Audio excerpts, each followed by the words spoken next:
Welcome back to another interview in this interview series. And today I'm talking with Rachel Smith, and she's a business strategist and coach specialising in business growth.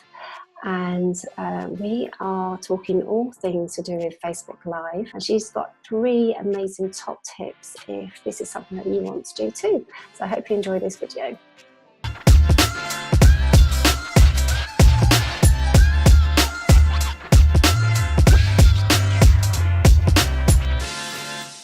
Live started way back in 2012 when, as a life coach then, I could see that the way forward to grow like a following and to grow a business was to have an audience. And I was petrified of talking in front of an audience. I had this big belief that I couldn't do it. And I hadn't just had it as an entrepreneur, I had it as a person in the corporate world as well. I used to absolutely shake if I was doing a presentation, whether if that was to the board or to a wider audience. And in 2012, I could just see that everything that I wanted was beyond this ability to speak to an audience. So I just threw myself into it, as I do, and took on a role as an ambassador for a networking franchise, as it was. Oh, did you? Yeah, and I had to get on a stage every month and speak to an audience. It was terrifying.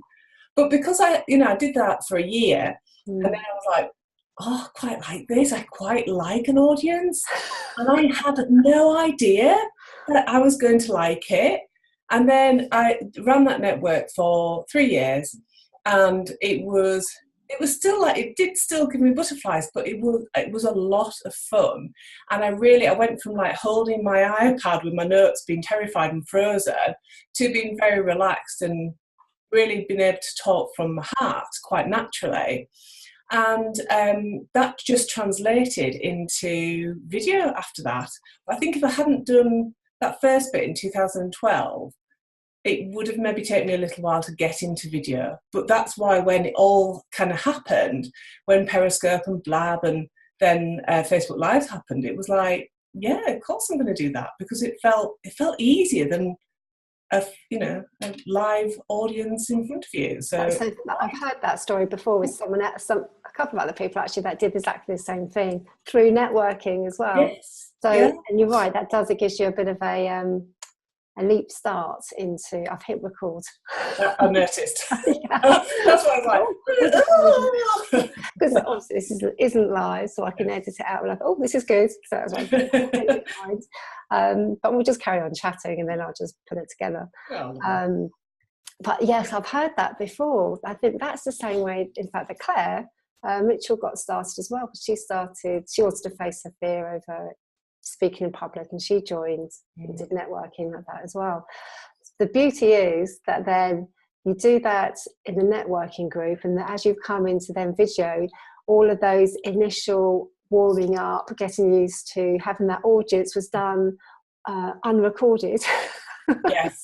And those people just starting now are going to have those early, more less polished versions of using video just there. But that's something to get over. Yeah, and I think less polished is okay. I mean, I do videos on my, I have 2 children, so when it's the school holidays, I use video. Maybe if we're hanging out in a playground, I'll use a video, as long as obviously I've not got other people's children in the background, but I'll use video there. So it's never perfect. I'll do a live stream of my gym stuff.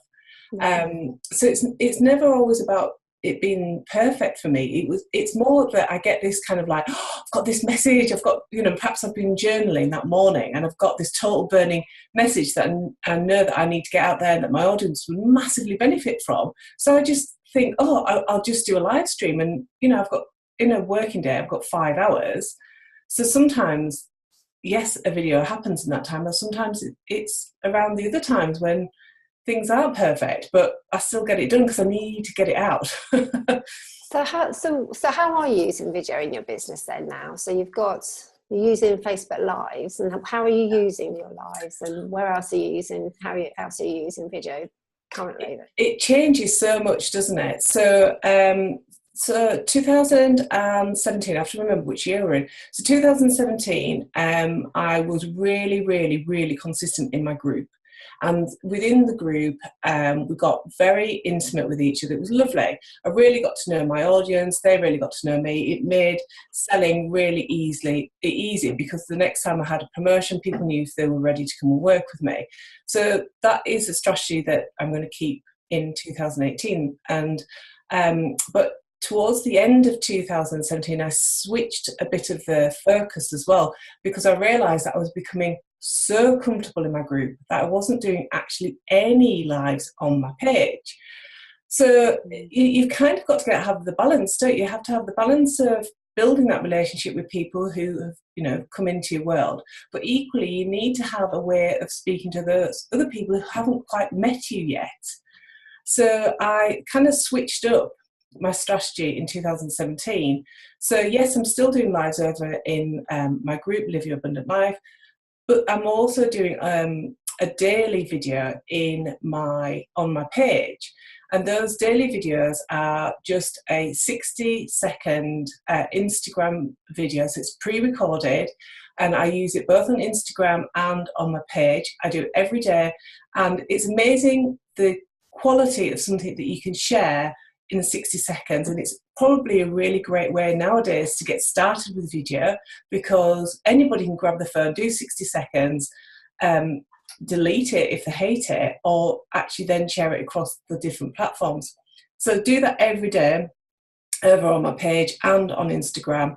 And then I run a weekly masterclass live from my page. And I also run an interview series every week from my page. And that has had a massive impact over a really short period of time that I started implementing that at the end of 2017. So my page suddenly, whatever content I put out there now, I get a lot of reach, I get a lot of engagement, I'm connecting with people who, hadn't been in my world before. So for me, it's really a balance of trying to do some lives in both my group and on my page, but always committing to doing that daily 60-second, really quick video. And I'm often doing that when I'm walking the dog. So it's just like 60 seconds, I've got something to say to you, bam, it's out. It's across 2 social platforms. I know that I've got my day started when I do that. Oh, that's brilliant. And is that every day, or is that Monday to Friday? Monday to Friday. My world on a weekend, I very rarely get dressed properly on a weekend. People don't need to see that. Quite right. So that minute, you pre-recording that on your phone? Yeah, I'm just using the Instagram video ability. Right. I just do it on my phone. I don't use headphones or anything like that. And like I said, it's often, if I've done the school run and I'm then taking the dog for a walk around the village, I'll often do it then. All the neighbours have got used to me just talking to my phone now. That is something to get over, actually, when you're out and about doing video. Oh, I still struggle a little with that. You feel a bit of a wally. At least you're not putting it on a selfie stick. You have to. No. Yeah. Which I don't think you should. Because it makes it really wobbly if you put it on the selfie stick. Handheld is better. So that, like I say, so you're doing that Monday to Friday, every day, minutes, which you're recording in Instagram, then posting Instagram, and then sharing on your Facebook page. On my page, yeah. And then you've got 2 other weekly video assets that you're regularly doing. So one is your like a mini masterclass. Yeah, I do a 30-minute masterclass every week, and then I do a 30-minute interview with another entrepreneur. And that's weekly as well. Yeah, and I do it live on my page. Right. Okay. So the interview is live, and it's a masterclass live. Yeah, it's live. Yeah. And they're both on your Facebook page, not in the Facebook group. Yeah, I tell my group that I'm doing it. Yeah. So if they want to come over, they do. And so what are you noticing that's because that sounds like probably the spot-on strategy to have at the moment with Facebook in particular, with using video on your page and getting your people to come over and help, and that will boost the reach and that popping up in other people's news feeds. Yeah. And then do you have some strategies around then trying to get people to participate or engage in the live, or have you got a part of that live on either one, whether it's the interview or the masterclass?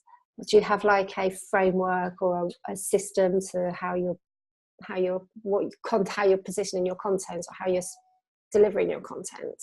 Yeah, the key thing has always been for me, and I think this is why I became so intimate with my group, is it's always been about engagement. So even with that short 60-second video that I do every day, often I ask a question that people then respond back to, which obviously helps with your engagement. It's exactly the same in the interviews and in the masterclass, is that right from the start, I always ask questions. I always encourage my audience to respond. If I'm not asking for people to type things, I'm asking them to respond with like thumbs up or hearts.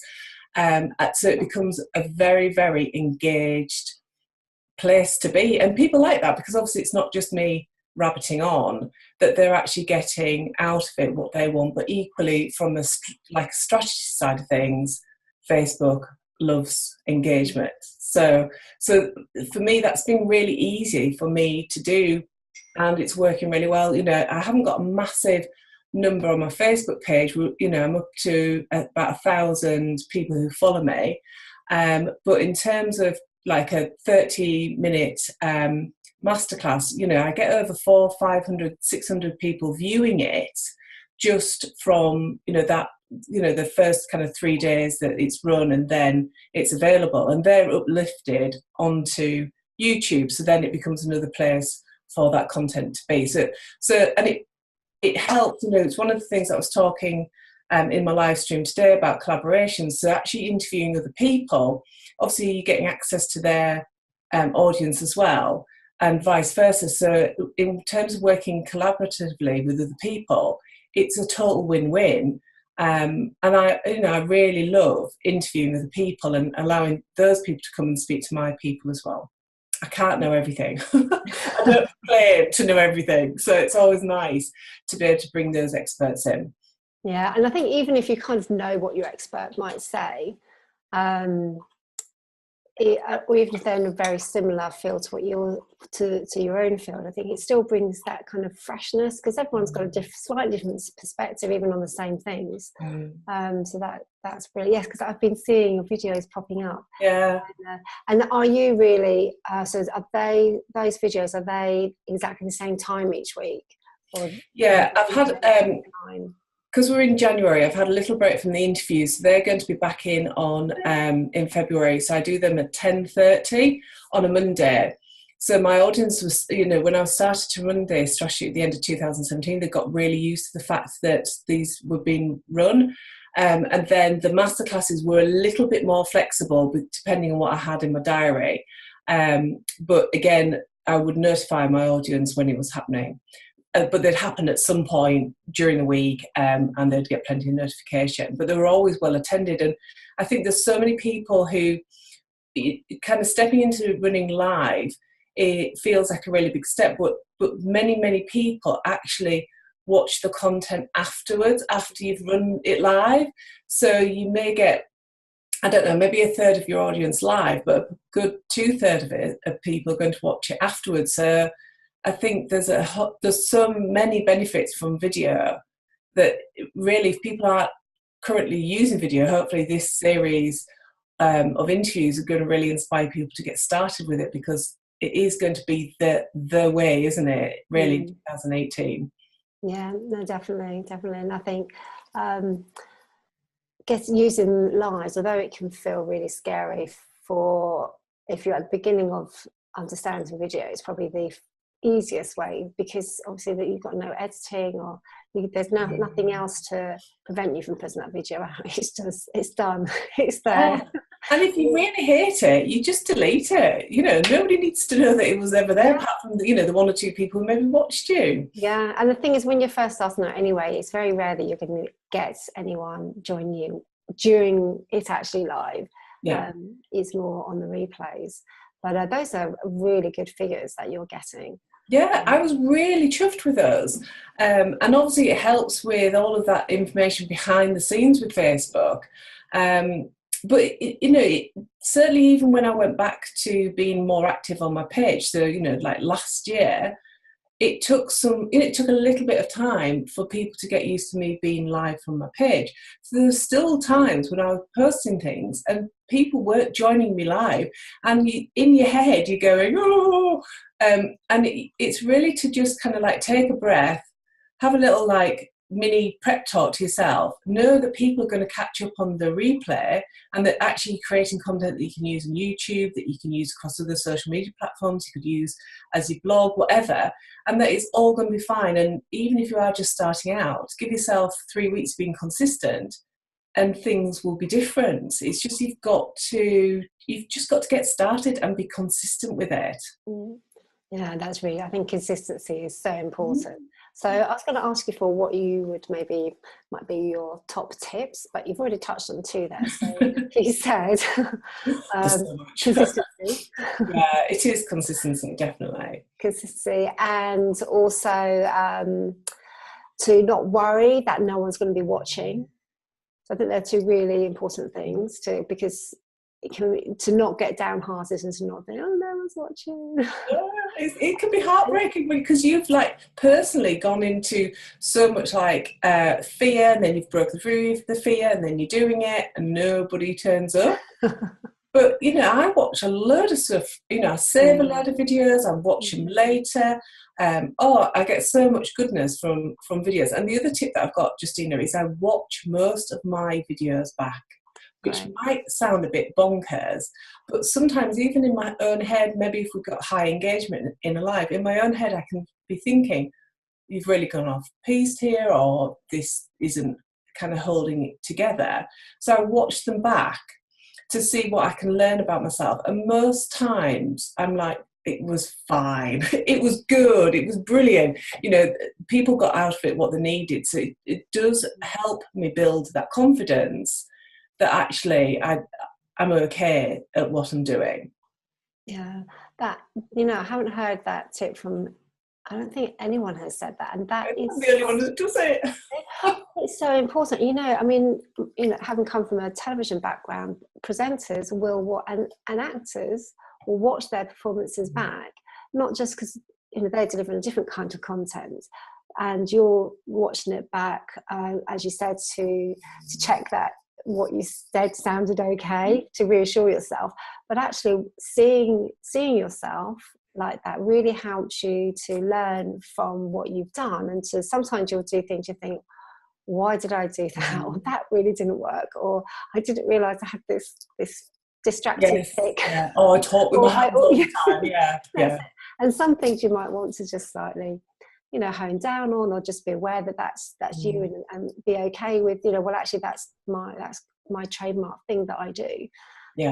But just you get better by, I think, watching back speeds up the process of getting more confident and being better, and more comfortable, and therefore more authentic, and able to deliver your message more efficiently and effectively to your audience. And I think it speeds up that process. So that I love that. It's like, it's one heck of a way to really get over yourself, because and it's my poor husband's like, oh my God, do people not get fed up of hearing you drone on? It's like, well, sorry, love, but this is marketing. Yes. And the thing is, people don't. And if for any reason there is someone that might be like that, then they're not the right person. Yeah, they're going to leave, aren't they? Yeah. Then for whichever reason, obviously you're not resonating with them, so they're not the right client for you in any case. They're never going to come and work with me if they can't stand my voice or my message or the way that I present myself. Yeah, that's it. Oh, thank you so much. That's been fantastic talking to you. I love hearing that you've been there from the very beginning, and you've seen that transition and embraced live on YouTube straight away, and that you're using YouTube as well. Yes. And growing your audience there, which is something that we should talk about. Yeah, definitely. YouTube is on my list of things, because video is so big, and I've got such a massive library of resources already over there. It's like, well, actually, it's another place to leverage visibility, most definitely. But no, it's been brilliant. Thank you, Justina. I've really appreciated this opportunity. No problem at all. And I'll be putting all of your details in the description down underneath this video. So anyone that wants to connect with you and see what you're doing, get into your group and learn more about you, they can do that. They can Fantastic, that'd be great.